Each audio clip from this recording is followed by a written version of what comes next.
Greetings, folks. We're going to get started here in just a minute.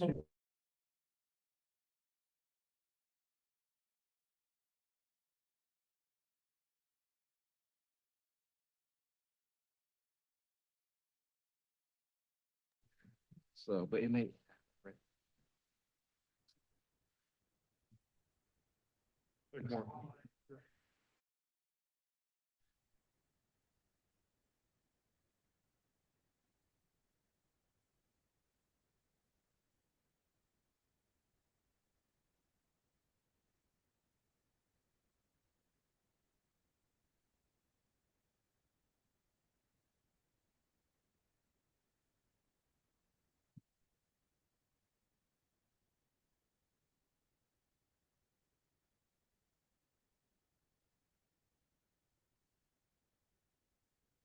We're going to go ahead and start in about 20 to 30 seconds here.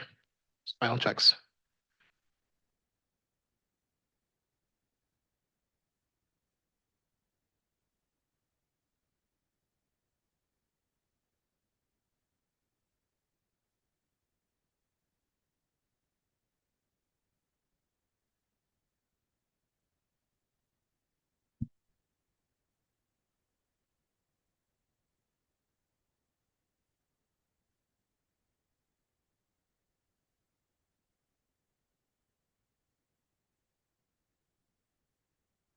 Another minute or so, we're having technical issues.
I'll call to order the September 19th, 2024 Privacy Advisory Board meeting.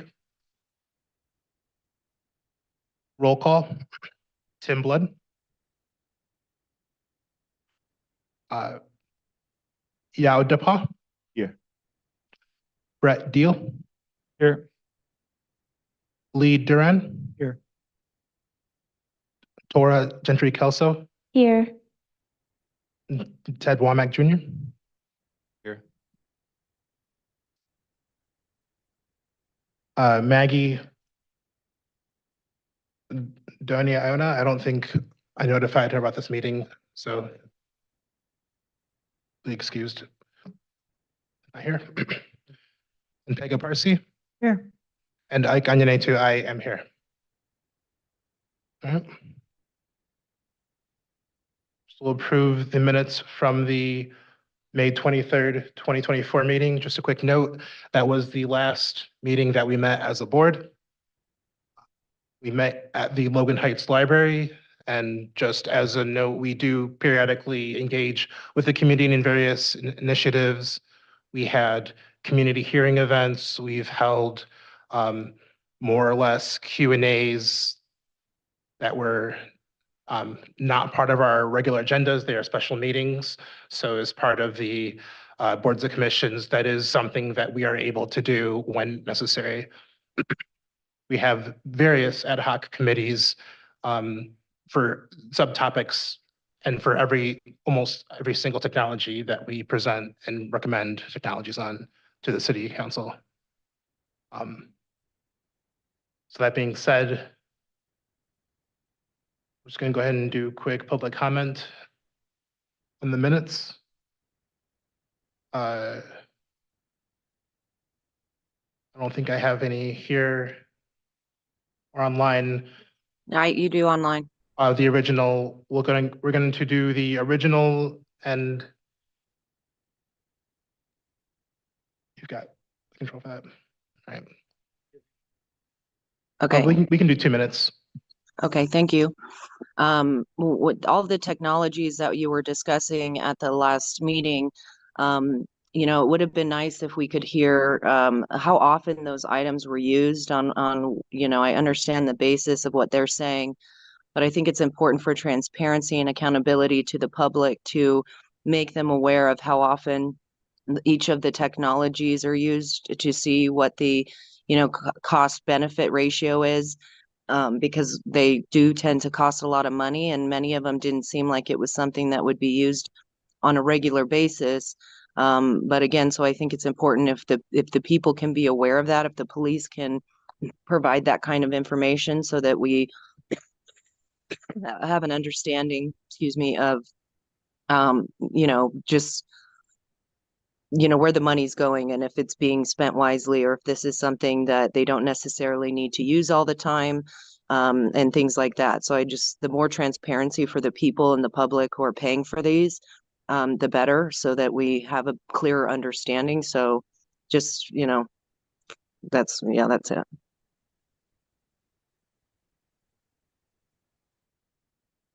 Thank you. Thank you. Any others?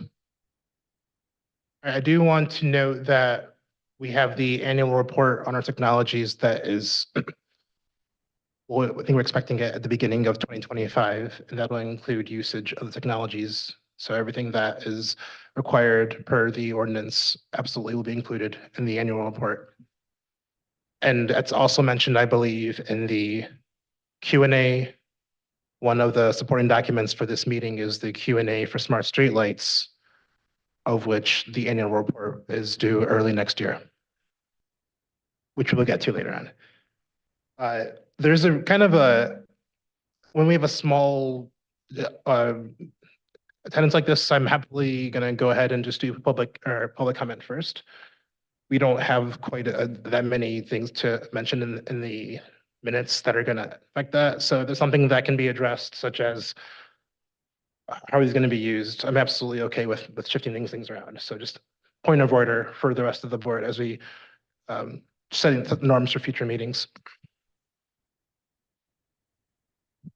All right, for the previous meeting we've had for motions made, we've had a variety of technologies: under door camera, which is actually receiving quite a bit of press, mini cover robots, various first look FLIR robots, 836 technology, throw phone, also getting a lot of press, Commander 2 technologies, covert audio recording devices, motion trail activated cameras, and pan tilt zoom technologies. We also discussed Skywatch, camera trailer systems, Arteco technologies, and the approval for, well, not the approval, but for the request for that is relocation of smart streetlights with ALPR. Mentioned we'll get to the actual timeline later on in this meeting. That being said, I raise a motion to approve the minutes from May 23rd. Do I have a second? Was there a comment? Sorry, other comments first. My apologies. So I wanted to put forth a motion. I know you have a motion, but in the discussion of your motion, I wanted to find out if we could actually list the names of the members that present at the meeting. I had the experience recently where I had to go back to some records, and I had to look up who was actually appointed to a specific committee, because they listed, something like what we did, remaining members. So if we could just make an addendum to the minutes and just state exactly everybody's name who was there that day. So I'll wait for your motion, and then, or I'd ask for an addendum on your motion to the minutes. Do we not include that? Yeah, so just to confirm, so instead of the way I wrote it, you'd have in attendance, name. Yes, please. Absent, name. Gotcha. Okay, Thank you, Lee. thank you. Uh, No, go ahead. I'm sorry. point of information, we do have that online, Tora. I think it's called the transparency report on our website has attendance for everybody for who attended which meeting. Just a small point. The third line says a recording of the meeting is available and then lists the Privacy Advisory Board's website. I wasn't able to find a recording via that link, and then I went to the city's public meeting page on YouTube, and the last meeting I could find for the Privacy Advisory Board posted there was for January. So I just want to make, I think, a general comment. First of all, I think that it's factually not true that it's located there, but second, if we can make any efforts possible to, I know this is being recorded, but to make sure that those are being uploaded in due course. My motion to amend the minutes to include both Tora and Brett's point to amend the minutes as mentioned. Second. All in favor? Aye. The vote is unanimous, 8 votes.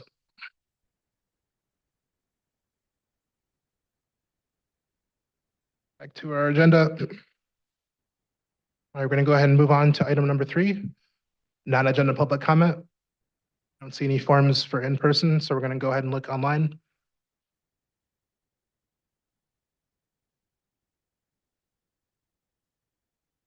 See one comment for the original. We'll keep 2 minutes. Go ahead.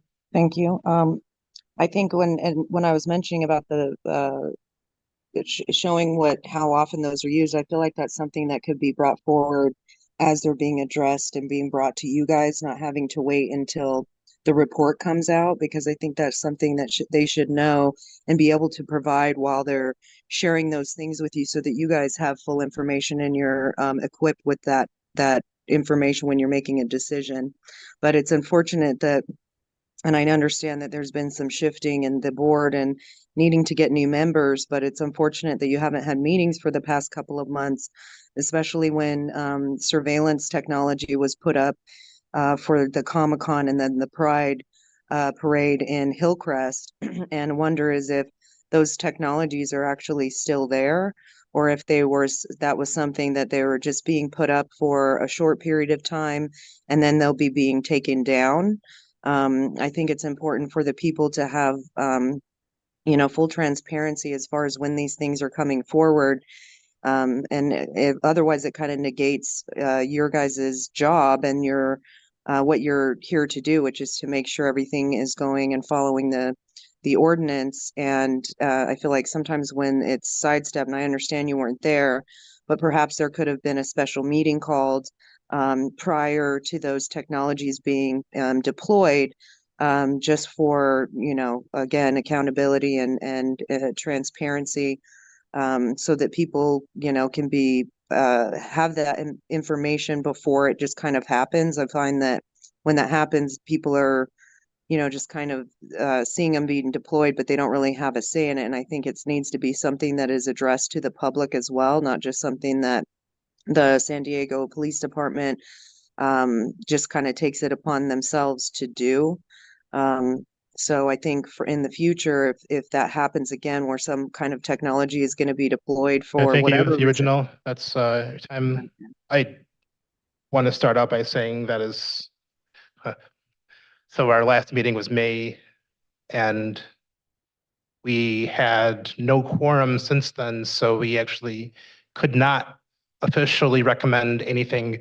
We could potentially have met unofficially, and I agree there are still steps that could be made, but as a board, as something that officially could be recorded, the city council could vote on, we could not. That I think there's a lot of merit to what was being said. Look where we are now, right? Our board is literally double in size, no, more than double in size since then. We can do a whole lot more with a whole lot more experience and just what the new members bring. So let's let the record straight is that we legally, as a board, could not meet, could not hold any votes, but we could still absolutely and officially, but that's something that where we are now. I'm happy to focus on the serious, the real strides we can make as a board. Happy to open this up. Anything non-agenda that was touched on, anything related to our absence over the past 3 months? Nothing for me. To clarify, our last meeting in May, we did have 5 members, and after that, 1 member stepped down. So it wasn't that people weren't attending, it was that that we just did not have enough people filling the board. Just to add that clarification.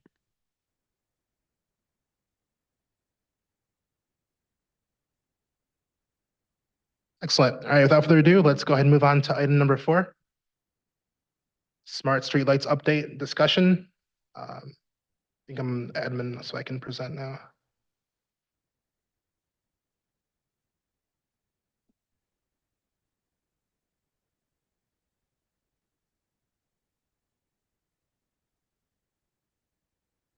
Yeah, but absolutely.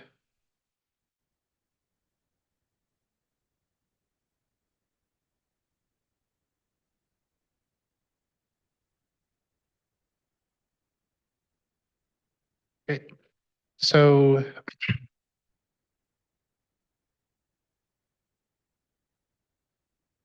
for those who aren't aware, the smart streetlights are technologies that the board will certainly not deny has absolute credible use in terms of being able to quickly and you know, from a officer standpoint, remotely, you don't have to do this. We understand the use. That is something that has been presented to the board from the PD perspective, from the city perspective. We heard from several hundred community members on smart streetlights. Many actually, despite what we may hear, were for the technologies. Oh, sorry, next slide, please. And many people absolutely were against it. The press overwhelmingly shows that many people on the community side vocalized that these were technologies that they did not want in their communities. There's still a contingent of people and businesses, community members who understand that there's a certain sacrifice to that. We did entertain a lot of that, and we did really want to understand that, and we wanted to dive in and make sure we had full context as a board anytime we discussed this. But we also want to discuss this at a completely policy, right? Does this meet the merit of complying with ordinance? Is this something that has credible data protections for San Diegans? Is this something that years down the road is going to cause us to sit down, be just bogged by litigation, by liability, by the fact that there are maybe entities that we don't know that can access the data or not. So our role, we felt, was to take if that exists, a non-political view approach, understand the merits of the technologies. We hope that the recommendations that have been put forth about smart streetlights really hone in on what are deficient in the use policy and impact report: transparency, vendor information, safeguards from unauthorized access. Understand the community impact, the personal impact, the marginalized groups' impact. We hope that we can add a very sturdy layer of authentic legitimacy in our professional review and recommendation. That is what I believe to be our goal, is that sturdy layer of authentic, legitimate, professional in many different avenues, but researched. This is not something that this is a very passionate argument, but the conclusions themselves come from reasoned conversations. And I just hope that we can all somewhat agree with that. And I hope that we can at least not get into some of the personal attacks, the unnecessary tangents on specific members of police who might not even have anything to do with the current initiative for smart streetlights. So I just want to make that out. I hope that we can have this conversation because smart streetlights will not be completed as a topic now, next month or this year. This will come back, but this is overarching, I think, of how we conduct things as a board and how we handle ourselves, how we communicate with members of the community, members of the police in the city. That being said, City Council approved smart streetlights. The board voted unanimously. It's deficient in these areas. Still voted in. Next page. We later provided guidance on vendor contract information, trying to divorce our approach, our opinion, our recommendation from, again, there's no political avenue. It doesn't matter whether or not we want it to happen. The vendors cannot share data, right? And if that is not outlined specifically in the contract, well, that's an issue. What happens to the data after the contract's over? It's not outlined. So we hope that that gets the focus. Smart streetlights are currently on our streets, but we hope that the scrutiny, that the pushback, that the understanding, the context is there. Our last page, please. So kind of where we are now is that there has been a late development where we were notified as a board. We were to be notified as a board, sorry, I'll correct this. We were to be notified as a board about the exigent circumstances citation from the SDPD to deploy smart streetlights, both in Hillcrest, early July, and later in July, downtown. We were not able to convene as a board to discuss or recommend on that. So whether or not you feel that people are going to make the legitimate claim that why are we not hearing the PAB's scrutiny on the circumstances? Well, this happened in this very, very interesting moment of time where we weren't able to meet. However, we are here now where we're not able quite to talk about it as much as we would like to. There has since been, I'm not sure how much the SDPD would like to talk about this, but there has since been a notice on the smart streetlight technology, so they can't quite speak to the topic pending whatever litigation is going to occur from that. But I would certainly like to talk about it amongst ourselves. I certainly want everybody on the board to be up to date, up to speed on what's happening, where we are. And I would certainly conversation ourselves, community, please, this happened. I don't think I did public. So before we open this up, we're going to do a quick public comment.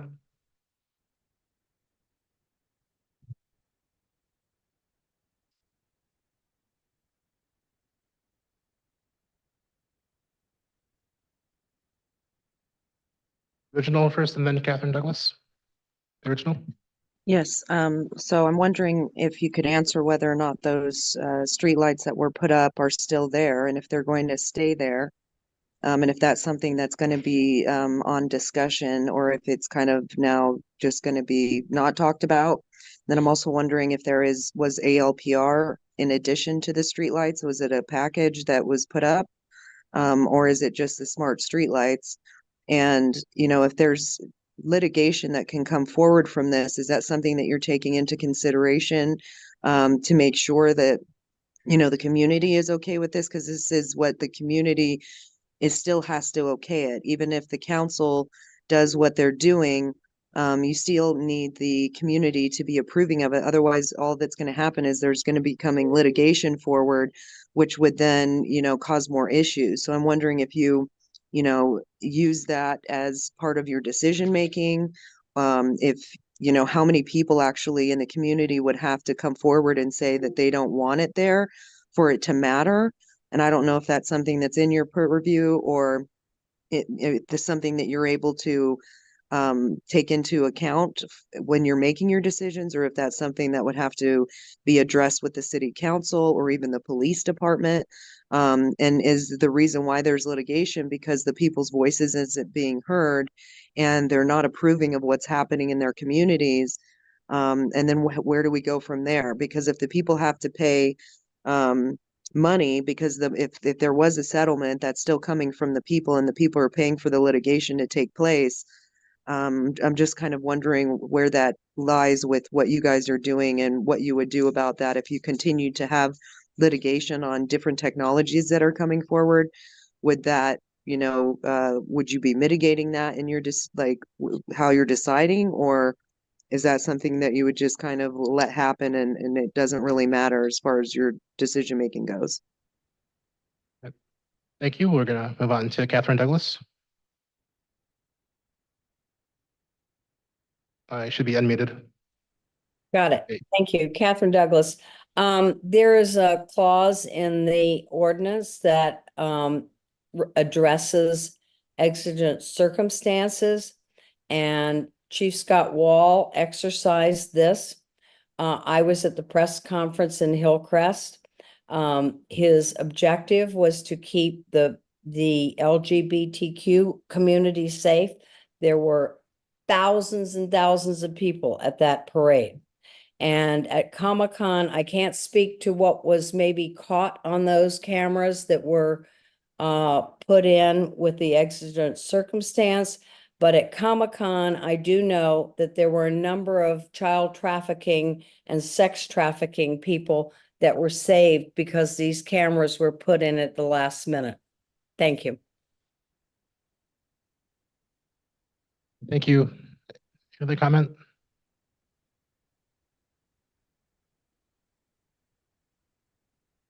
All right, we'll hold that there. I think we'll go ahead and open it to the board.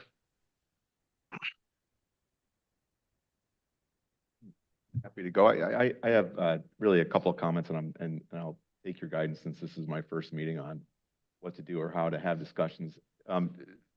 Just a couple of things. One is, do we have access to the contract? I'm embarrassed to say I could probably find it if I looked hard enough, but the contract with the vendor that outlines the obligations of the vendor with regard to data, that would be very helpful. And then if we had additional questions, and I suspect in this area, there's always additional questions.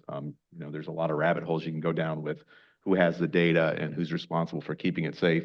Do we have access potentially to the vendor to have the vendor come in and ask questions of the vendor with regard to where the data is held, how it's secured, things like that?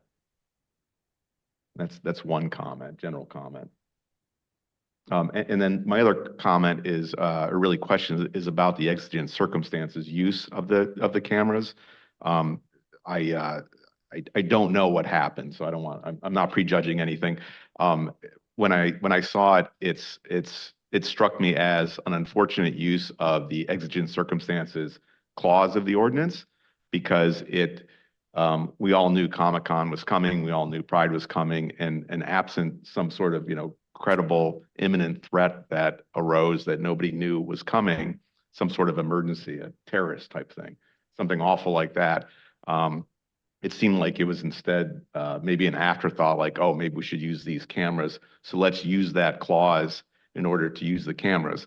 I'm not even being critical of the use of the clause for those two events, given sort of the history of the cameras and when they've been used. But going forward, it certainly strikes me as a poor use of the exigent circumstances clause, and something that we ought to be all working together as a community to make sure that the clause is used responsibly. And we hear from the police department on what we or the city council can do to make it easier for the police department to decide to use these outside the context of an exigent circumstance. It became apparent to me that it might help maybe if you broke this discussion in two phases. One is non-circumstances related topics. That way we can potentially involve the SDPD if they want to potentially inform us. So yes, there was a contract provided during the discussion last year. It would certainly help if we could ask for comments on that, or if there's been any updates or any changes. And then after this, we can potentially have the conversation about the extra circumstances, and that we probably won't get much information. For everybody's knowledge, the agreement between the city of San Diego and Ubiquia is posted on our website under the October 26, 2023 agenda. Thank you.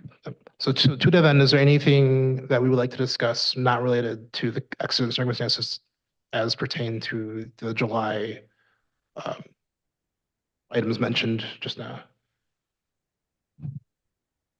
We would like to discuss topics outside of that. That way we can potentially involve SDPD. Yeah, I'll second if you're moving that. I'm just asking if anybody wants to speak to that topic.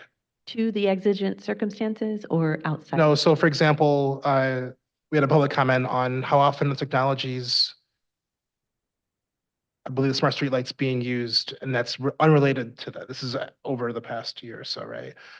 Or even just technologies that have been voted on over the past few months. It'd be great if we can speak to that as well. So this is not smart streetlights, exigent circumstances related conversation. I do have a comment. I do think that when we did talk about this and we, weighed it and talked about some of the options that the city of San Diego had, that fire department had, that the police department had, we did take into account that there was no other trigger to be able to say, hey, we've got to use that, because we need to understand also that public safety is super important, just like, our public safety when it comes to the beaches, because we also approved a lot of lifeguard equipment and drones and, unmanned aircraft and tracking systems as well, because of the 4th of July holiday coming up and some of the other things. So I don't know that we have to, I think that we do. I agree with you. Maybe there's another way that we can look at council allowing the police department or the fire department to express exigent circumstances in order to utilize this stuff. But at the same time, this is all they've got right now. And I am going to also reference what Ms. Catherine Douglas talked about. There was a major underage human trafficking operation that was thwarted because of this usage of these cameras, and I thought that was awesome. But I do think that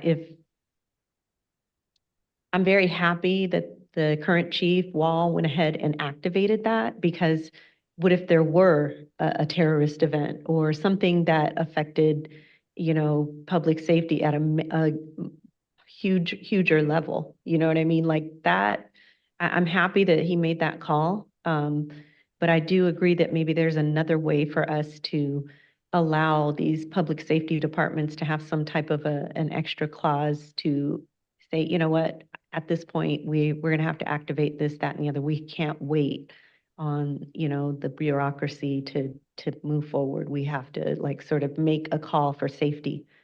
So that would be my comment on that. I do have some other comments, but I'll wait until it's time to speak on the other agenda items or just outside of the agenda. You want to get to that point, mentioned to Tim that generally we try to keep our points to within a few minutes just to keep conversation going. I think that's something that we try not to rule on until we need to.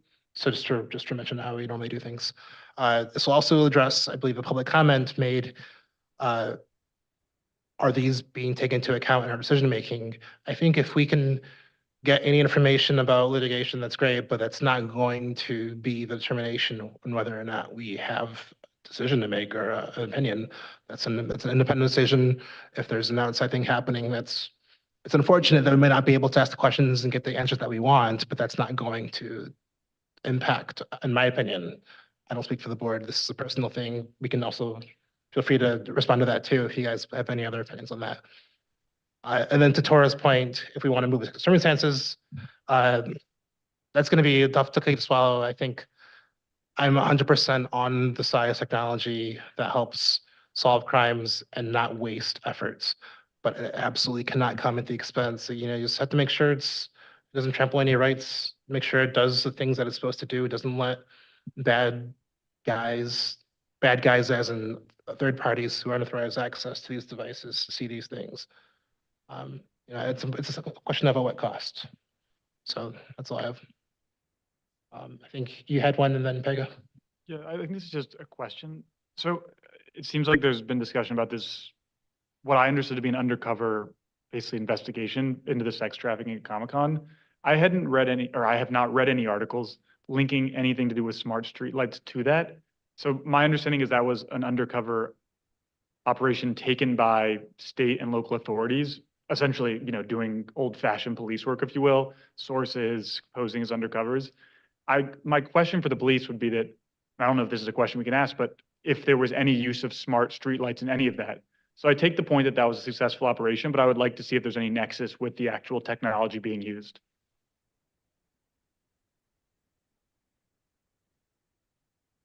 Regarding the question about whether we take litigation into account when we're giving our reports, yes, we do quite extensive research on the legal landscape, on the case law, on where things are in the courts, and we do take those into account when we write our reports to alert City Council and to alert the city if we foresee something potentially being a litigation risk in the future, and we have done that already.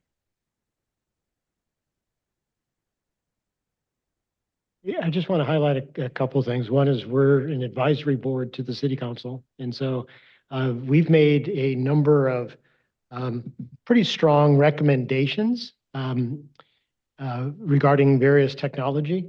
And I feel that we're kind of losing track of what those recommendations are and whether they've been implemented or not implemented.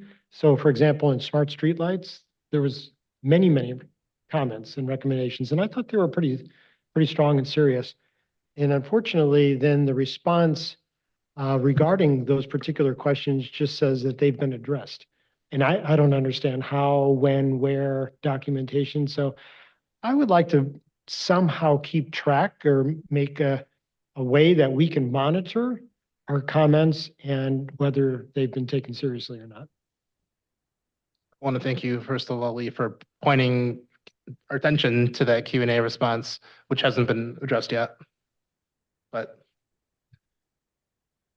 I think that's something that, I don't know, let's brainstorm. This is a board essentially about transparency and accountability. So how do we kind of maintain that tracking? Open question.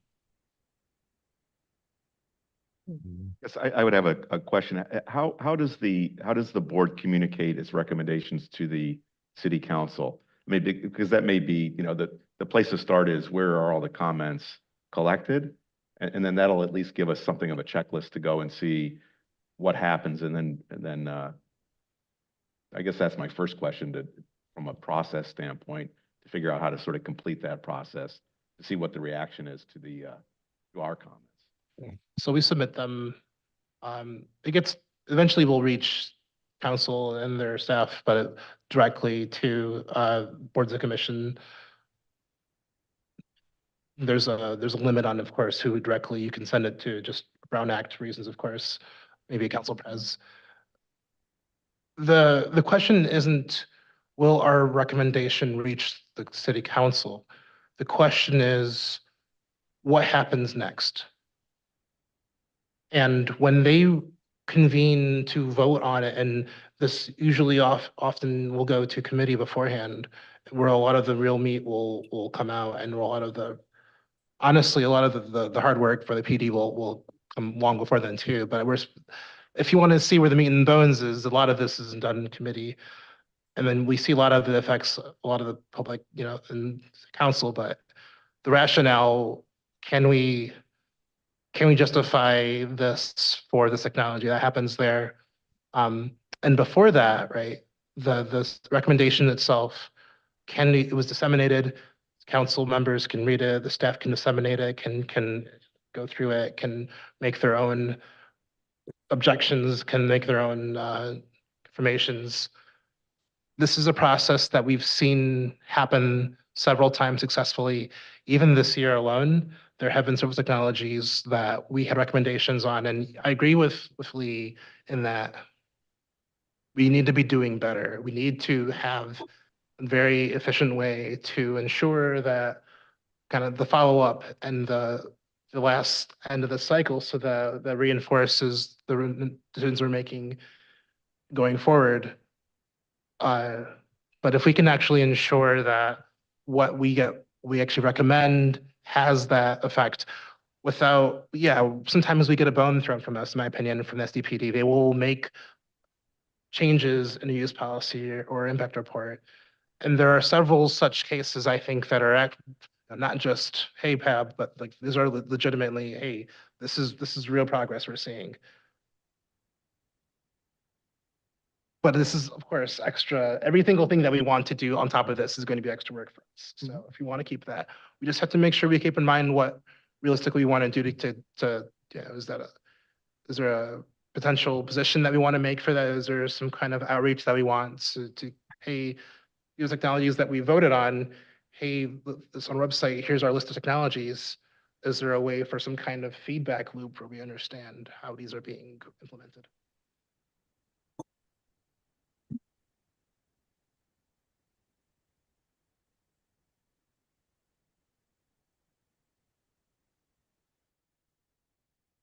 I also, I don't know, so our Q&A that we have with the police, in my opinion, is very bifurcated. It's really, really helpful, or it's not helpful at all. So, and then I think a lot of this isn't necessarily because the questions asked or how they're asked, it's just the current topic. We can, I think, get legitimate, real progress on our recommendation for smart streetlights in particular. There's those technologies that we absolutely, we are happy with the responses, but this is one such topic where it feels like we run into a wall whenever we say, this is recommended. Is there any, like, I don't know if you guys read anything different into that when you see the responses? I think that there's something to it, right? Are we missing something in our recommendation? Because if there's absolutely nothing that the PD feels needs to change with that, with the current impact report police policy, what are we missing here, guys? Is it a matter of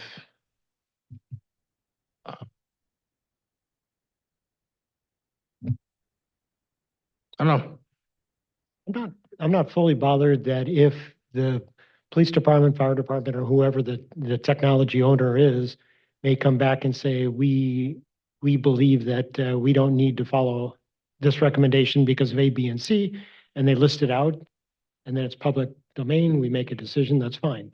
It's their choice at the end of the day. I just wish that we have the ability to actually see what was implemented, what was not implemented, and if indeed they feel that it's really not relevant, then let's see that and identify the risk related to it, and then make the recommendation to city council or not. So, I mean, there's a number of points with regard to vendors. Like one big aspect is the vendor did not have any restriction with regard to the use of the data. You know, that's the use of the data. And that could be a big issue. And there was supposed to be some action taken related to that, but I don't know what happened to it. So anyway, I wish there was a follow-up, but at the moment, I don't know how to move forward.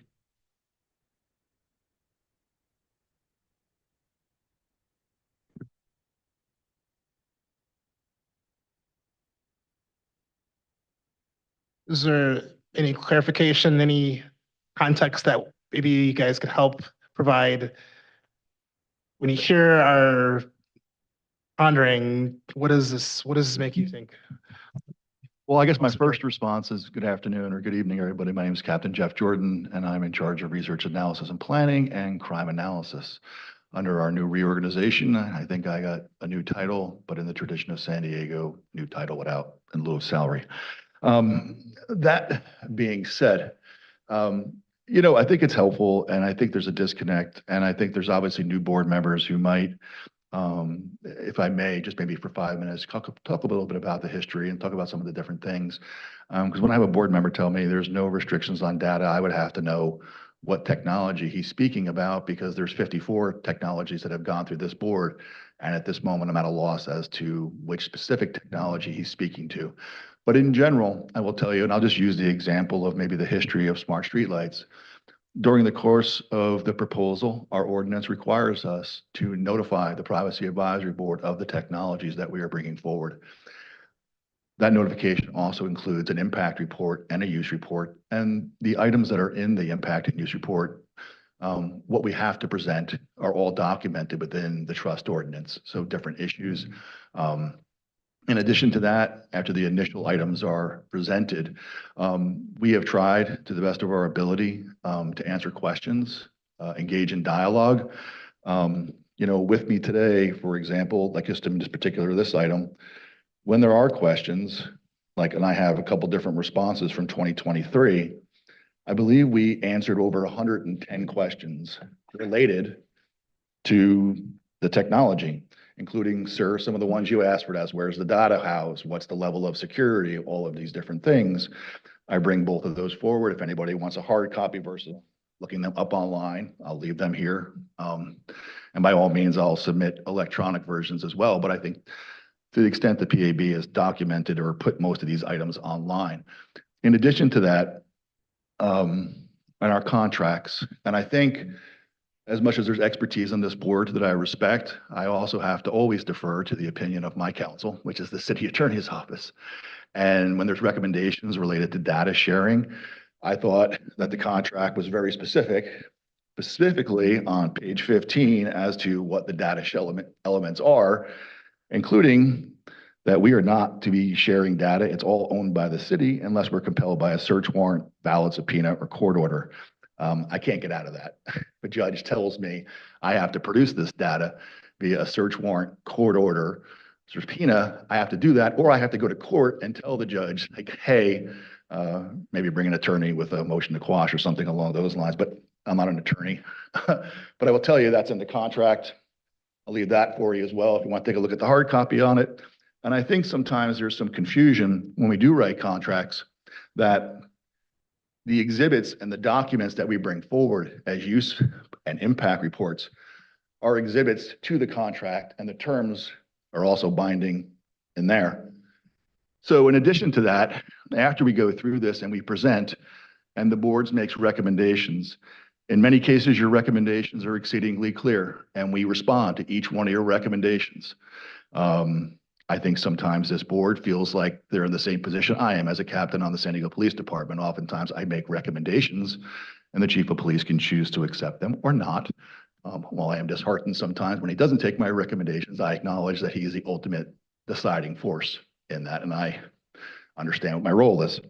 That being said, what we strive to do is when this board does make recommendations, we write down your recommendation, we write down our response, we present it, and then each and every time when we do say there's a recommendation we agree with or we disagree with, we highlight that in our documents that are sent to the city council. Typically it's Marnie Van Wolpert, as the chair of public safety, routinely does this. She will highlight where we agree, where we disagree, and we make changes in the impact report. That is also highlighted. And oftentimes she will read that during public safety committee.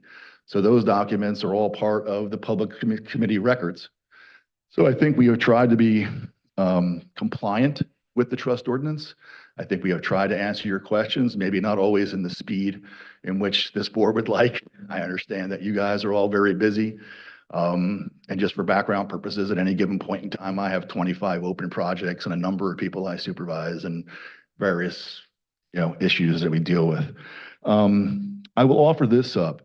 To the extent that I can answer any questions related to the board that were presented here tonight, I'll be happy to ask or answer them to the best of my ability. But just in terms of background purposes, the last time we did meet, it was long ago. I didn't remember the vice chair was pregnant at that time. I think it's been 6 months, so I was a little shocked when you walked in this evening. That being said, I think the last time I met with this board was April. So it's been a while. And just for a recap, obviously we presented smart streetlights as far as changes to the criteria of their deployment, which is really what was at issue. The initial criteria laid out in the impact report was deployment related to proposed sites based on commanding officer input It was based on investigator input, based on where we were really focused on violent crime, and statistical data that highlighted where violent crime was occurring, typically in regards to gun violence, which really drove the deployment of this. The presentation that you received in May was really focused on the criteria of expanding that to include input from the community, which I think we've heard tonight. They'd like to have some more input from council representatives. In addition to that, infrastructure issues that at times causes some problems. But then obviously when we propose locations, we tried to be very specific with that. So we tried to address zones of deployment where these criteria met, they'd be able to be deployed within these zones based on the 6 criteria that we identified. That was the proposal you heard back in May. That is still the proposal pending for city council, the full city council, when they choose to docket it.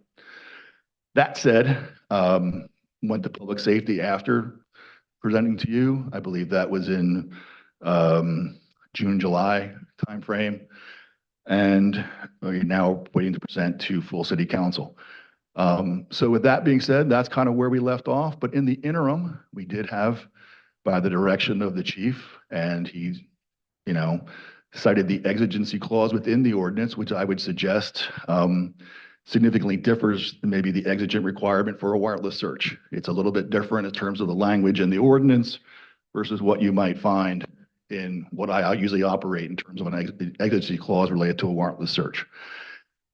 Obviously, there was some disagreement with the community, and we received a notice of intent, which is the last clause within the ordinance that says, hey, if you feel that there's a violation, you're required to provide us a notice of intent to initiate litigation. And we've communicated, obviously, or the chief communicated why he did the deployment.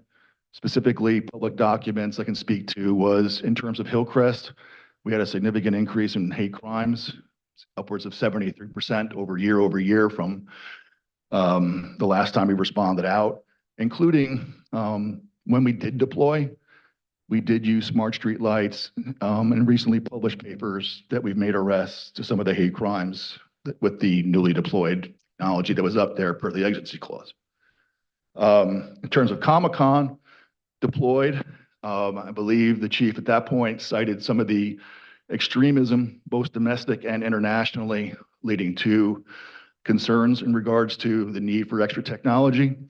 Now, the Hillcrest items, to be really clear, they're still on. They were deployed, they're still on because the hate crimes are still continuing, and they will remain on per the chief because we will not allow hate in any portion of our city, particularly where we're experiencing dramatic increases in the Hillcrest area. In terms of Comic-Con, turned on for the event. When the event was over, the items remained in place pending council approval of where we're going to be presenting. So they're not on, they're still up, not on, not activated, not being used. So hopefully that addresses some of the questions from the callers. With that being said, I will answer your questions to the best of my ability, but understanding is the long-standing tradition of the city of San Diego. Once we are provided with a notice of intent, my hands are a little bit tied as far as what I can answer, given the potential of litigation and legal action against the city. That was a lot. I'm not going to ask any details. I would just ask you this. Do you think it would be helpful to have more input on the circumstances under which the exigency circumstances clause should be used? I think that it's defined within the ordinance. I think if there's clarity or specific concerns about that exigency clause, and there were, for history purposes, there's a lot of folks who never liked the inclusion of the exigency clause within the ordinance. And I think that prompted some of the debate, discussion, and I would say arguments that that particular clause should have ever been included. I try to be open to dialogue, discussion, or anything else. So I don't think anybody in the police department is avoiding meeting with the PAB or talking about these issues. So I'd be more than happy to talk about the circumstances of when you think exigency or any board member thinks exigency should be triggered. Yeah, and I'm certainly not suggesting that it struck me as, I mean, if there's a lack of clarity, fairly or unfairly, that can undermine trust in the police department. And as I'm not telling you anything you don't already know, that is something that you want to build. So if there can be more clarity around its use, that would be great. And more clear rules are better than less clear rules. So I agree. Unfortunately, there's an old saying, and you might be an attorney, right? But sometimes litigation produces clarification. This is a point of order. We normally to recognize to speak, just, oh, I'm sorry, again, first time is fine, but just,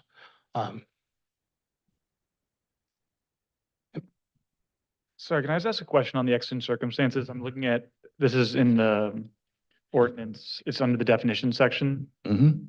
I'm curious about the comment you made about how exigent circumstances for a warrantless search, unfortunately for you, I think both Mr. Blood and I are lawyers, how the definition here varies from that definition, because I read it to be fairly similar, but I'm curious what you meant by that. Well, I don't have the ordinance directly in front of me. Why don't you leave the last portion of it related to a reasonable person? I can right? provide it if you'd like. Yeah, if you want to brought provide this it to me, but again, it's an interpretation, right? And I will tell you that before we do anything, right, we look for consultation. We try to make sure that we understand the terms, that there's no vagaries. I think it was pretty clear that when we interpret it, or at least our interpretation of it, I'm not going to read the action right now. I will just say that in terms of our interpretation of it in the police department, we believe, given the circumstance as we had, right, and the conditions that we laid out in our notice, and just so you know, when we exercise the exigency clause, we have to provide notification to the council president, the council members, in addition to the PAB chair. So we have that transparency. It's all out there in a memorandum. I would just say that we believe that we, followed the rules in terms of this. And I would just say that, in my opinion, it differs slightly. I've been doing this job for 31 years. In my opinion, in terms of the way I was brought up and trained, exigency, typically it would be some of the language that you may have used in terms of immediate life and death, right? I don't know necessarily if it's that clear in that particular ordinance. It's spelled that way. If I can just, I think for the edification of everyone, just read the exigent circumstances definition, just because I think it might be useful.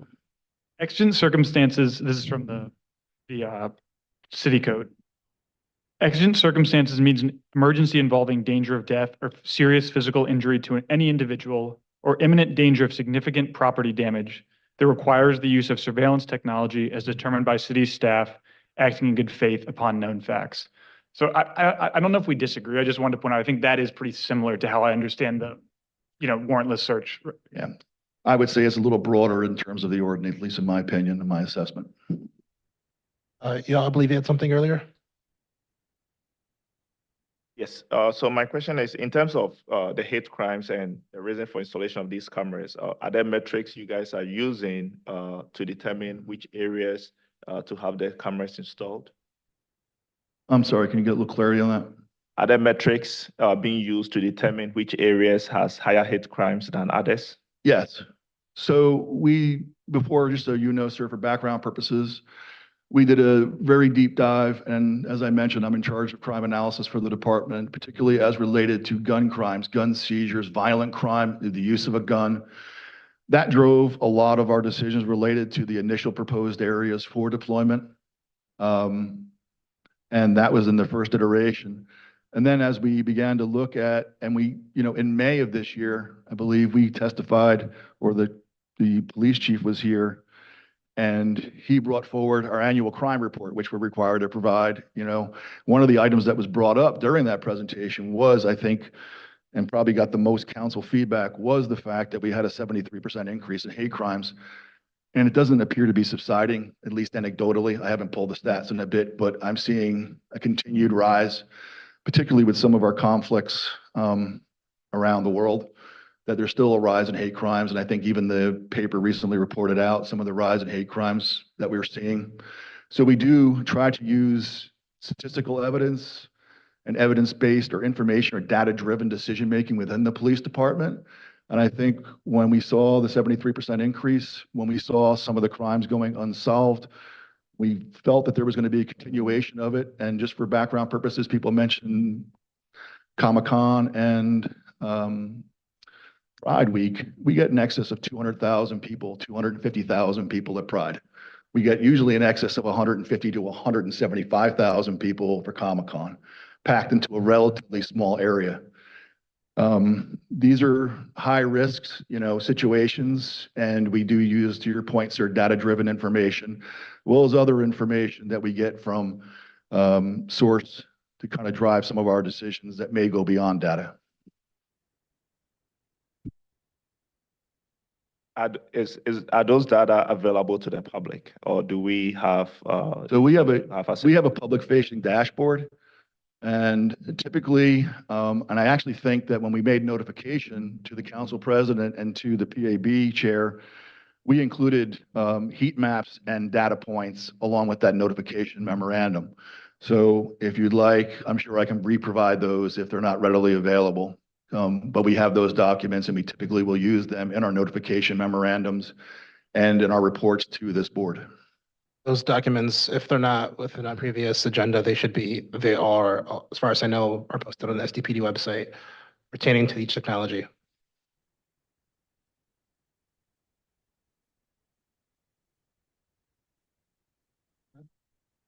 You mentioned that the smart streetlights downtown that you all use for Comic-Con are not in use anymore, but are still up. When would those be coming down by if you don't plan to use them again? As of right now, our presentation to City Council has been postponed at least 3 times. It was originally scheduled for July, multiple times in September, and now pushed off potentially into October.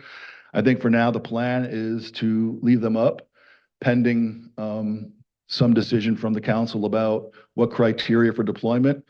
But they're not being used. They're not collecting data. They're sitting up on a light pole. And I think the chief's decision right now is to leave them there until we get direction regarding the presentation that we've given to this board, public safety, and are awaiting to give the full city council. So we're pretty much awaiting, and just for background purposes, you should know, the city contracted to buy 500 of these devices. I believe we've deployed roughly 460 off the top of my head. 40 kind of remain in abeyance right now, kind of waiting for direction from our city council about the criteria in which they should be deployed. So we're kind of in a pause right now. I know you have questions. I'll answer your questions to the best of ability. And I know at some point we're going to go to city council and get that direction that we need in terms of deployment. There's 460 deployed. About how many are on? To my knowledge, of those 460 at any given point, they're all on. If for some reason those 460, with the exception of the ones that are down in the Comic-Con area, they're not on, but the rest of them are on. At times we may have an issue where they need to be maintained. We may have a power surge, something like that out, but then we work with crews to get them. So our goal is to keep every item that is deployed, with the exception of Comic-Con, activated and in use at all times. They all include the ALPR. Right. So just for purposes, for those who don't know, it's a relatively unique technology in that it mounts to a street light with a new LED light to provide enhanced lighting. So we are kind of, I hate to say it, but I became an expert in things I never wanted to be an expert in, but going from higher pressure sodium lighting to LED lighting, significant better lighting deters crime. In addition to that, these devices have 2 situational awareness cameras that are a part of the device, and then they have an ALPR. So 3 cameras per devices. 1 camera collects ALPR data, the other 2 collect video from the area where they're deployed.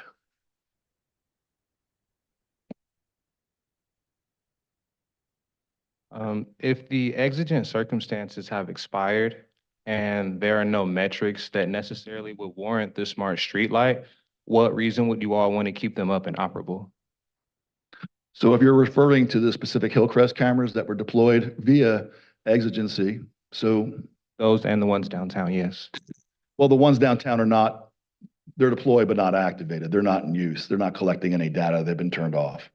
In addition to that, all data from them has been purged. There's no data on them. In addition to that, they say the Hillcrest items it's because the exigency and the threat to the safety of persons and property, is an ongoing threat. And per the police chief, given that we're still seeing pellet gun shootings, assaults, and other problems in Hillcrest, and we're still using them very clearly to identify suspects and hold them accountable. they are now being left on to continue to deter that threat and hold people accountable who are committing significant hate crime events. And again, time and time again, I don't like to say I read the media all the time, but when I do, interesting article, I think it was yesterday, talking about, some feedback from the community members who are still concerned by the continued hate crimes that are being committed in that particular area. What about for the one downtown? You did say that they're not in use.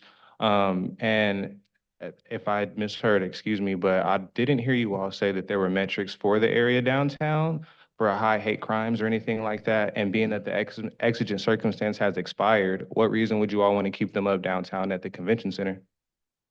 We're keeping them up downtown until we get additional direction from city council. That's it. Until we get, we're kind of frozen in place. We've done what we've done. We're waiting for additional direction from city council. Those items are turned off, and then we'll get additional direction. Because, if the city council come back and says, hey, all the criterias are met, is there a possibility they remain there, given some of the things that we're seeing? And I don't know how familiar people are, but we didn't have a very good week or two last week in our downtown area, including recently, a murder at 16th and Imperial, which is pretty much the runway to Petco Stadium, which tens of thousands of people travel on the way to the ball game. So needless to say, some of those areas where we have cameras in and around areas where we're seeing a significant number of crimes in the last couple of weeks. So depending on what city council says and the criteria being met, they may remain in place. But again, I'm going to wait until city council gives me direction before I go any further.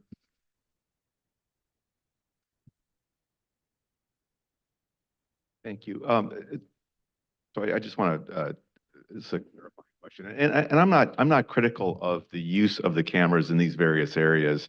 I'm really just more focused on the use of the exigent circumstances clause, because using that, as I mentioned, can undermine the community's trust with police. It can be abused, and I'm not suggesting it was abused. But is it the lack of criteria that the police department has? Is that why that clause had to be used? Because there's a lack of criteria about when to make it operational? No, I believe that it was pretty clear in the chief's notification for that particular event and the circumstances. And I would direct your attention to the public document. I can't speak any more than that to what he outlined as far as why he chose to use them in that particular area. Okay. And, and this is the one thing I would say is that crime changes, crime dynamics change. The flexibility I think that we're looking at right now, to be very clear, is, we're looking for criteria that will allow us to use a tool to best fit and provide public safety with very clear expectations and criteria on their deployment.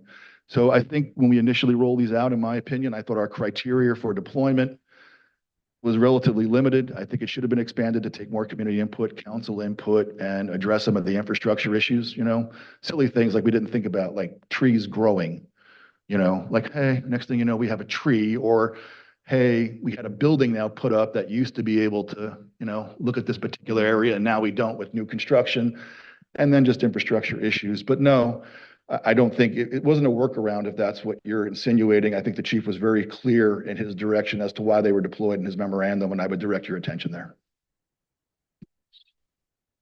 Captain John, I just wanted to acknowledge there's a ton of documentation that you've provided and a lot of great questions and answers. Thank you very much. Oh, thank you. I appreciate it. And I think that's what you can expect from me. I tend to be a little blunt, and I tend to be a little direct, and those are maybe my good and bad qualities, but I think one of my better ones is I try to always be accessible to the board members with whatever and provide the information to the best of my ability that I can.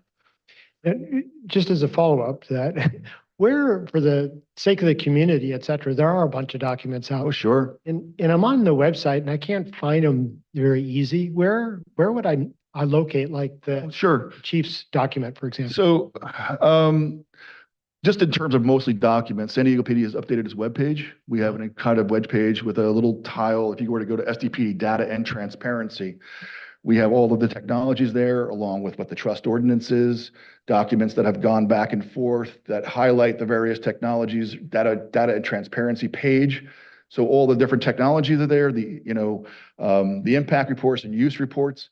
To be honest, a couple of the impact reports fell off because we just refreshed the website, and for whatever reason, we are now having to re-add them during our latest website upgrade. So we keep them on our website. In addition to that, I'm not sure if the notifications made to the PAB chair for the deployment of urgency are on there, but I'll put them on there hopefully tomorrow. If somebody wants to see them, I'll add them to that particular page. Yeah, in the, clearly there's a data and transparency, as you say, and then technology. Mhm. There's a great list of all the technology. And if you were to click on that list of technologies, it then would open it up, and then the impact and the use reports and the various items are there. Exactly. But what about the Q&A, for example, like, Sure. June 25th, we got some responses from you, et cetera. Sure, open up the ALPR link. And if you were to click on the ALPR link, I think our responses may be on there. If they're not, they must have but I know that we have put in either ALPR or smart streetlights. I think the two different items that we had, they were on there, and I'm having to go back and recheck that with my personnel to make sure they're in the department website, nothing fell off. But I want to say there's at least 10 different items between smart streetlights and ALPR, and some of that has to probably do with our Q&A. Thank you. And I do want to bring up that the police department was one of the first internal customers that we had to review with.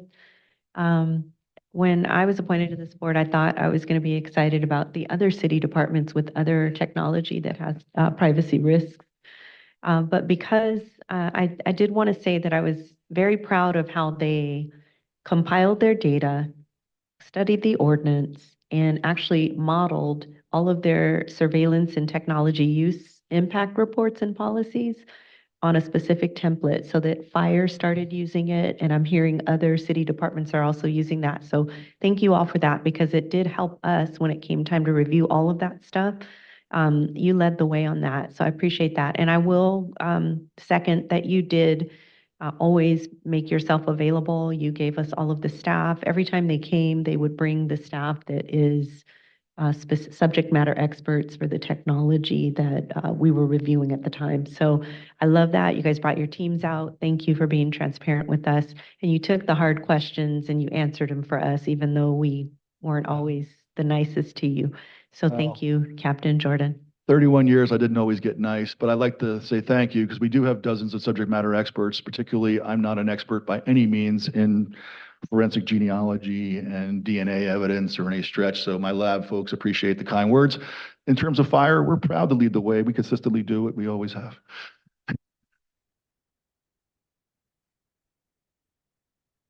Right, any other comments I think I have some overarching remarks. Vega? Can you clarify, excuse me, can you clarify whether or not SSLs were instrumental in the arrests that were made for the sex trafficking? I can't get into that one. There's some cases I can speak to, some cases I want, and in some cases I'm not always briefed. To the extent that I know, or even where I'm comfortable at, the prosecutions are at a stage that I can speak to, I will. I can't comment on that one. I may not have all the details on that particular one. Thank you. Or just to, Yeah, first Brett and then Ted. just to follow up on that. So you're not aware of any public statements or any news articles that link the smart streetlights downtown to the police work in that sex trafficking work, are you? I'm not, but then again, I'm also not aware in some of the homicides that occurred. I didn't know until I actually read the media reports, and that happens too.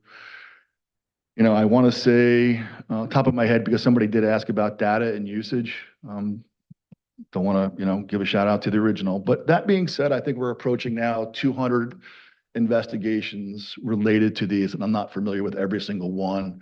I try to stay abreast of them, but I'm not, I can't speak to all of them, so I don't know. Thank you. I was actually just looking here for the chief's document on that.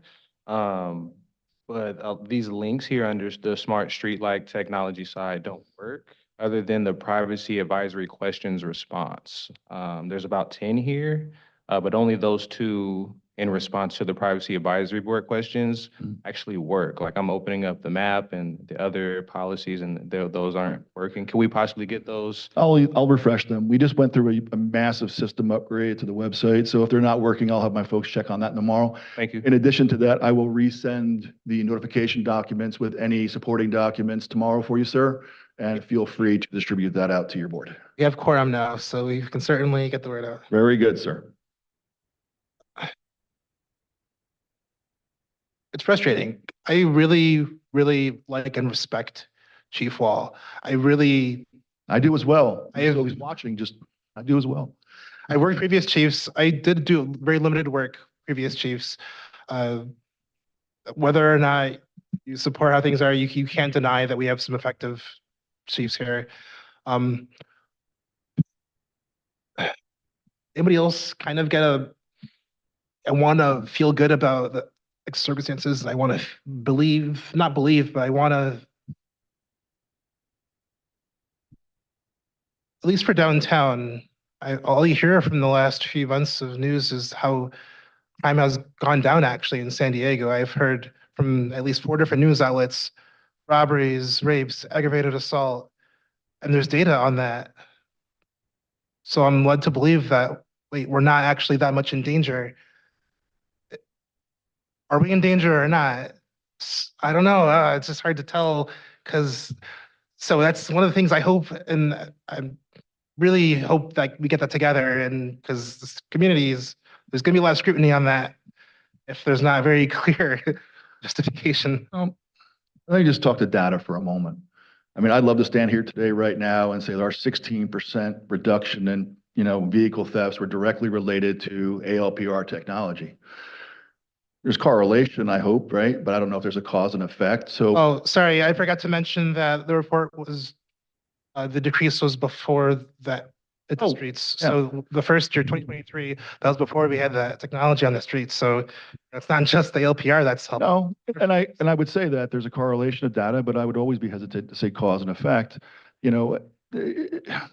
In my other life, I'm also a professor at USD, teach a variety of public safety courses and leadership and management and crime. And I think its rise and fall has plagued the greatest of experts for many, many years. I don't necessarily know if we can pinpoint what drives crime in every single area or why it goes up and down. Obviously, during COVID, we had dramatic spikes. And as we emerge out of COVID, there's no doubt in my mind that some of that could be directly with getting back to normal functioning every day. But I don't think data alone dictates, right, everything that we do. I think that, and crime is related, it's personal, right?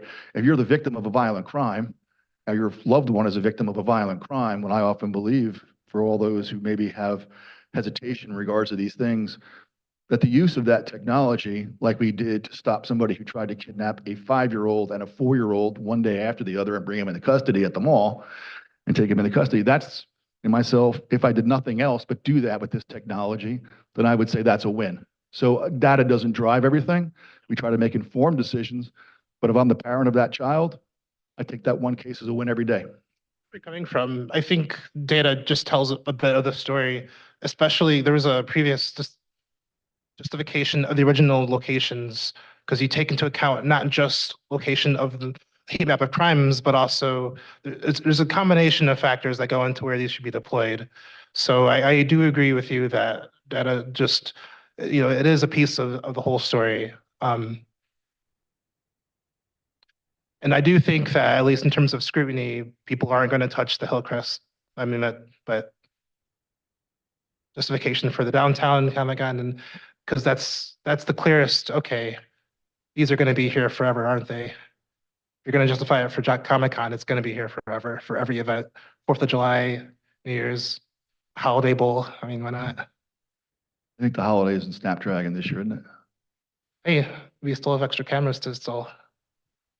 That being said, I don't drive these decisions, right, as far as the chief ultimately has to say, but I think that we should be transparent, and that's what this board was created for. I think we should be accountable. I think we should come here and discuss the criteria which you all want to see in place, the city council wants to see in place before we deploy, and the rationale. And I think that accountability comes in an annual form, not just in the initial conversation that we come with an impact report and a use report. I think there's annual accountability that we're to this board, to our city council, to the people who are looking for a return on investment, where we have to come back here every single year and talk about what we've done. You know, and I say this all the time, government isn't very good. I worked in the private sector many, many years ago as a sales manager, and you had to kind of justify return on investment and what your sales were and how you did certain things, right? I think in terms of this, we are trying to keep tabs. We are trying to say where we've been successful, document the uses, document the crimes. And I think come February, because that's when we're scheduled to provide an annual report, I believe, on smart streetlights, I think we're going to be talking about where, why, input from this board, input from the community, hopefully, and council about should they be moved somewhere else. That was always the big knock when when ShotSpotter was deployed years ago, right? There was calls that maybe as crime shifted to the beach communities, we should have moved it down there. But that's an ongoing discussion that I think this board was created to have. No disagreements there? Sure. I just wanted to get back to Ted and also Captain Jordan. The internet is so slow in here. I refreshed all of those pages and now it's loading for me. So I think that might be something that we need to consider too. I don't think your platform is the problem. I think it's the Wi-Fi here. I was hoping that my staff was so good that they addressed the young man's concerns that fast. Maybe not. I do. You better be watching. No. We do have another item, but I think we can find a way to go through that. Is there anything else on this topic? Want to give everybody a chance to kind of think over what was just said? Any notes may have taken? And Captain Jordan's been an absolute asset for the board in terms of clarifying, especially things in terms of contract, things that are a bit outside of our normal conversation, but absolutely impact our conversations. This is one such conversation where we're not going to be able to get certain answers, but we can absolutely inform what we've talked about. So feel free, yeah. Well, as a new member of the board, I want to thank you for, providing us as much information as possible and for bringing some of these documents. It shows the level of effort that, the police department is transparency and to ensure that the board has the requisite information to make informed decisions as well. I appreciate that. Thank you. Thank you very much for your comments, sir. All right, we can move on to our second last item then. Thank you very much, Captain Jordan. And I'll leave here for the board member. So we can. Look at that, cat-like reflexes. Nothing to present right now. We can talk about our bylaws. They're currently posted on our homepage. We will quickly do public comment, but then we're going to talk about approaches. Just in the interest of time, let's go ahead and do comment first. We have the original. I was going to say it's actually not really in the agenda. So, and it wasn't said that that's necessarily where it would be. So if is there any way you can have your discussion and then I can come back, or? Yeah, the agenda mentions the bylaws discussion, but the bylaws themselves are on our homepage, but we can, Right. I'm okay with changing the order. So we Thank have you. our bylaws and you can go over them. I think it might be beneficial to appoint a committee for any official changes that we want to conduct. It's just hard to piece it apart live, but I think it's important if we have any overarching things that make sense to talk about. I just read through it again. I think there's things that could be cleaned up, but nothing substantial. We currently do not have a parliamentarian. You may notice from the officers, up to if we end up appointing, if we want to have one, if you want to kind of remove that position from our bylaws, we can absolutely make an individual and a team effort to instill, of course, the Robert's rules, instilling the Brown Act and keeping ourselves accountable, whether or not we have that dedicated role. But I just want to mention that something that currently is not addressed. And it might make sense to have people cash out, whether we do it live or we do it off the in committee.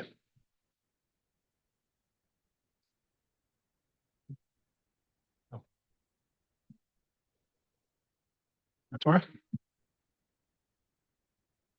Yes, I would like to volunteer to be on the bylaws committee again. Thank you. I'm happy to be on the committee again.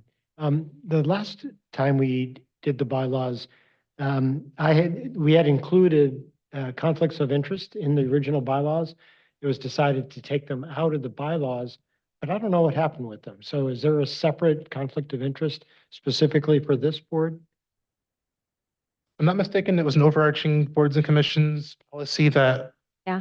That therefore we didn't need to. We restate it. deferred to the city attorney said that we had to defer to the conflicts of interest based on the boards and commissions conflict of interest in the city charter, something like that. But before going on, anyone else would be interested in doing the bylaws committee? Show of hand. Okay. No. Comment, yes. My comment is to volunteer the new folks so that they can read it and have fresh eyes on it. Not all of them, but maybe. Yeah, maybe. Absolutely. Sorry, can I just ask a clarifying question? So the contemplated reason would just be there's not like a big change contemplated. It's more to just read through everything and make sure that it's fluid and sensible. I do know things need, like I saw something just now, if I could, I think it was a very minor, but I think it had to do with. So yeah, the fact that, should we address the parliamentarian role first of all? I think that first one. I believe the section 7 has officer vacancies, but it doesn't mention the vacancy of the recorder. Things like that, just, there are some things that I know we kind of, with some more careful eyes, we could catch. But nothing particular they want to change.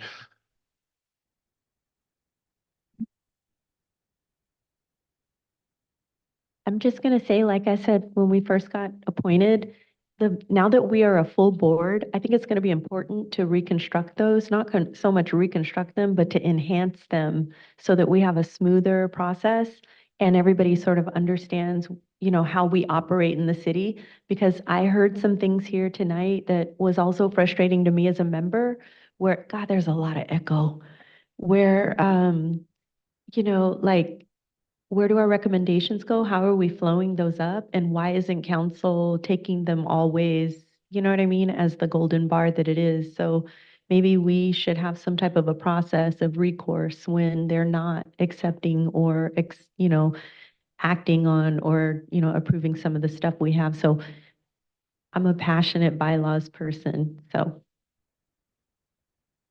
That's an excellent idea. I think we should certainly have dedicated effort to, so just to make it clear, we actually have limited resources. The boards and commission is doing very, very much for us, but for example, we still don't have drive space on the city's resources. We have no place for documents.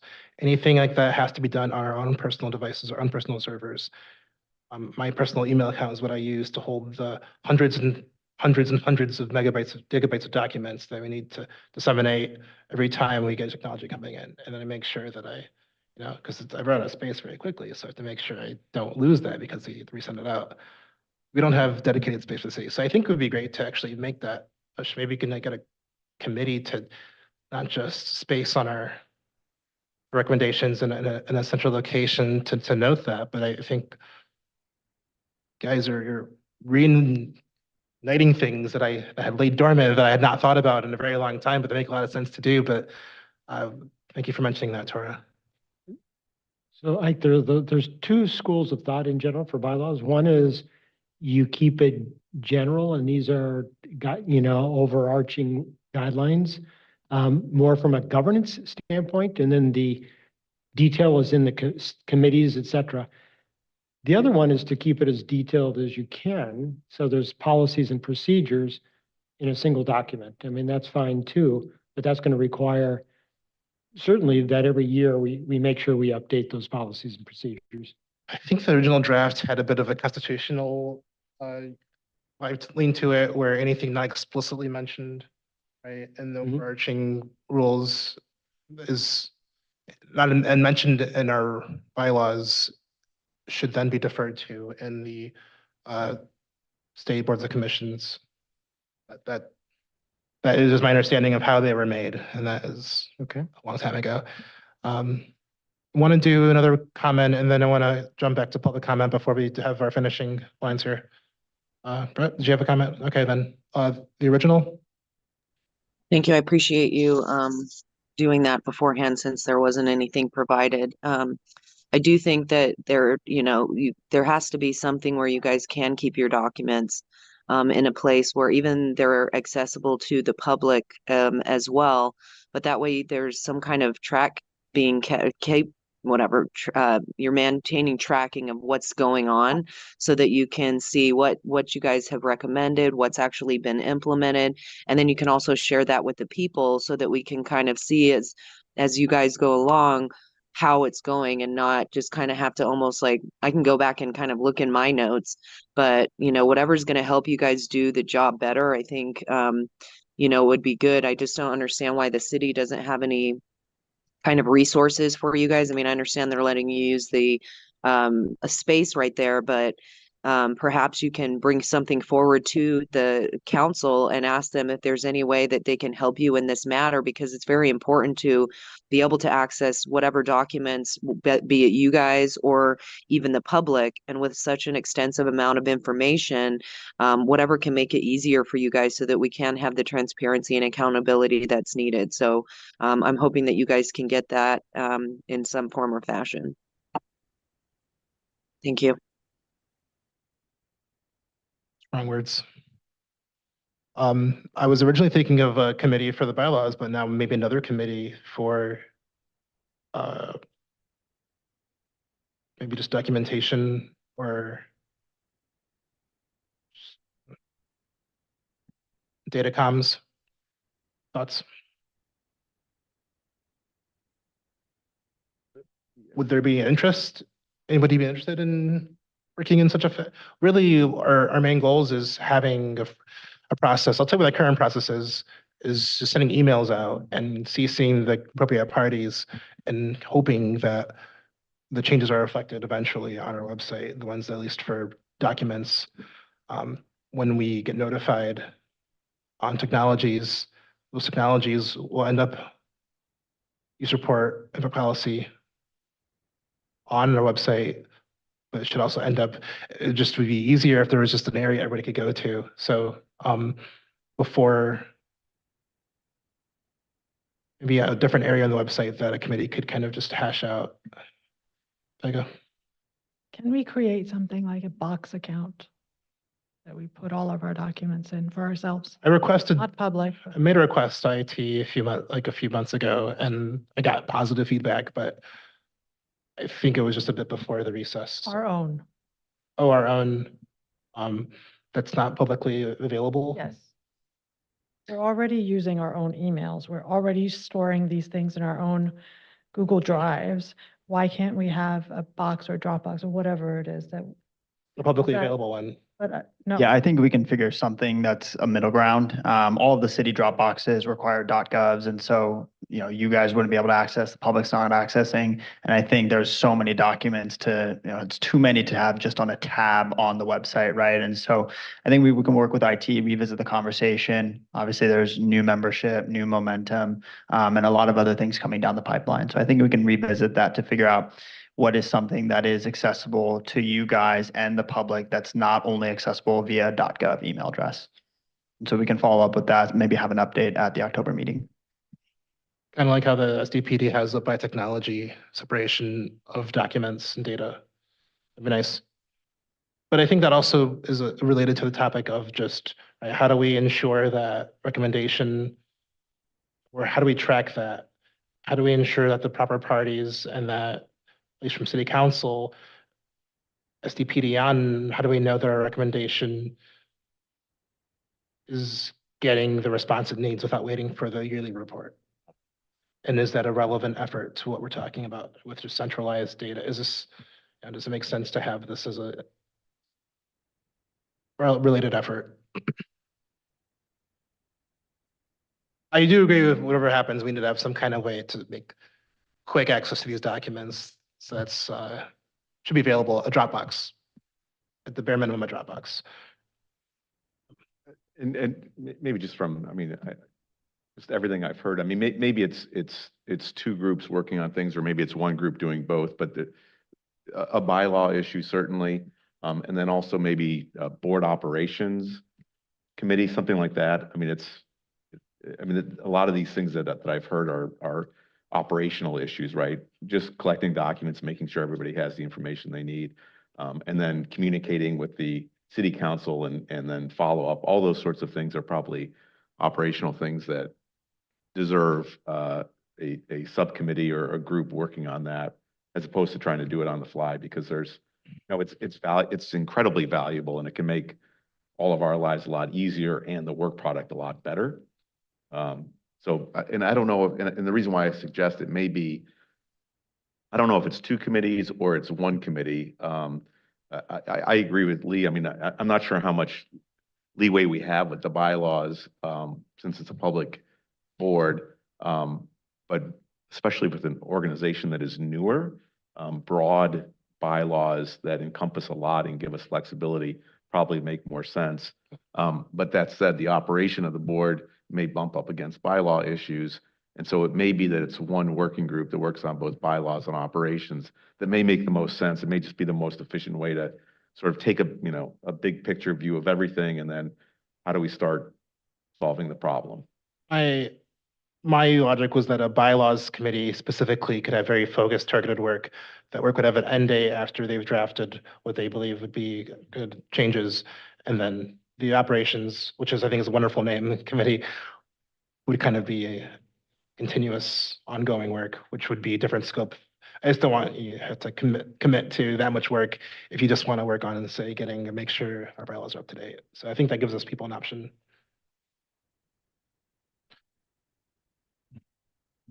Pega, Ventura? So I do want us to understand that we are going to grow. It's not just going to be those guys we have to deal with, right? We're going to have to review every single city piece of technology that falls under this ordinance. And as we grow, it's going to be very important that we are, seamless. Because we've just seen these guys in fire, right?